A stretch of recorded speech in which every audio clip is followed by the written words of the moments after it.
Everest കീഴടക്കിയവരെ പറ്റിയൊക്കെ നമ്മൾ വാചാലരാകാറുണ്ട്. ഭൂരിഭാഗവും പുരുഷന്മാരുമാണ്. എന്നാൽ ഒറ്റ കാലുകൊണ്ട് എവറസ്റ്റ് കീഴടക്കിയ അരുണിമ സിൻഹയും നമ്മെ ഒരുപോലെ ഞെട്ടിച്ച വനിതയാണ്. എന്നാൽ ഇവിടെ അങ്ങനെയല്ല. യൂറോപ്പിലെ ഏറ്റവും അപകടം നിറഞ്ഞ അഗ്നിപർവ്വതം കീഴടക്കി അവിടെ ഇന്ത്യൻ പതാക നാട്ടിയ വനിതയാണ് ഇപ്പോൾ സമൂഹ മാധ്യമങ്ങളിലുൾപ്പെടെ സംസാര വിഷയം. താൻ ജനിച്ചു വളർന്ന നാടിന്റെ അഭിമാനം ഉയർത്തിക്കൊണ്ട് തന്റെ പരമ്പരാഗത വസ്ത്രങ്ങളും ആഭരണങ്ങളും അണിഞ്ഞ് ഇന്ത്യൻ പതാക ഉയർത്തിപ്പിടിച്ച ധീരയായ വനിത. അതെ, യൂറോപ്പിലെ ഏറ്റവും അപകടകരവും ഉയരം കൂടിയതുമായ അഗ്നിപർവ്വതമായ എറ്റ്ന കീഴടക്കിയ ആദ്യത്തെ ആദിവാസി സ്ത്രീയായ ഡോളി മീണ അഥവാ നിർമ്മ മീണ. കൊടുമുടി കീഴടക്കി ഇന്ത്യൻ പതാക അവിടെ സ്ഥാപിച്ചതിലല്ല, അവരുടെ പരമ്പരാഗത വസ്ത്രധാരണത്തിലാണ് ഡോളി മീണ പ്രശസ്തിയായത്. നിർമ്മ മീണ എന്നാണ് ഡോളി മീണയുടെ യഥാർത്ഥ പേര്. എന്നാൽ സോഷ്യൽ മീഡിയയിൽ അവർ അറിയപ്പെടുന്നത് ധോളി മീണ എന്നാണ്. യൂറോപ്പിലെ ഏറ്റവും അപകടകരവും ഉയരം കൂടിയതുമായ അഗ്നിപർവ്വതമായ ഇറ്റലിയിലെ എറ്റ്നയിൽ ധോളി മീണ ത്രിവർണ്ണ പതാക ഉയർത്തിയിരുന്നു. ഇതിന്റെ വീഡിയോ സമൂഹ മാധ്യമങ്ങളിലൂടെ വൈറലായി. ഈ വീഡിയോ വൈറലാകാൻ കാരണമായത് അവരുടെ വസ്ത്രധാരണം കൂടിയായിരുന്നു. രാജസ്ഥാന്റെ പരമ്പരാഗത വസ്ത്രധാരണമാണ് ഇവർ എല്ലായിടത്തും പിന്തുടരുന്നത്.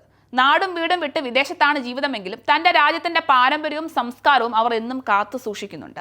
അഗ്നിപർവ്വതത്തിലേക്ക് പുറപ്പെടുമ്പോഴും സാധാരണ പരിവേഷകർ ധരിക്കുന്ന വസ്ത്രങ്ങൾ ഉപേക്ഷിച്ച് തന്റെ പരമ്പരാഗത വസ്ത്രം തന്നെ ധരിക്കാനാണ് മീണ തീരുമാനിച്ചത്.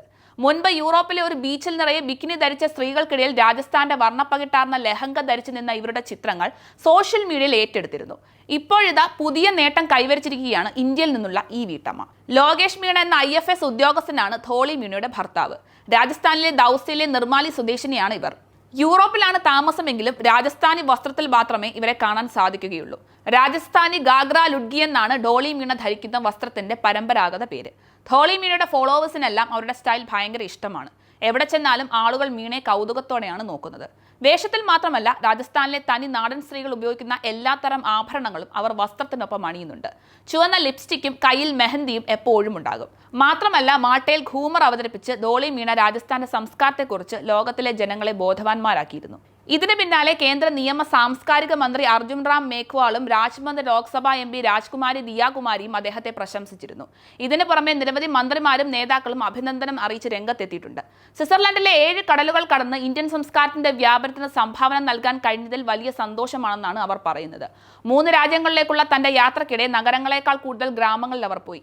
അവ കാണുന്നതിനൊപ്പം സംസ്കാരവും പുരാവസ്തു സ്ഥലങ്ങളും പഠിക്കാനും മനസ്സിലാക്കാനും ശ്രമിച്ചതായി ധോളി മീണ പറയുന്നുണ്ട്. എത്രയൊക്കെ ഉയരങ്ങളിലേക്ക് പോയാലും സ്വന്തം നാടിന്റെ സംസ്കാരം കൈവിടരുതെന്നാണ് ഇവർ പറയുന്നത്. പാശ്ചാത്യ സംസ്കാരത്തെ ഉയർത്താൻ വെമ്പൽ കൊള്ളുന്നവരാണ് നമ്മളിൽ ഭൂരിഭാഗവും. പലപ്പോഴും നമ്മുടെ സംസ്കാരങ്ങളും മഹത്വങ്ങളും തിരിച്ചറിയുന്നില്ല എന്നതും യാഥാർത്ഥ്യം തന്നെയാണ്.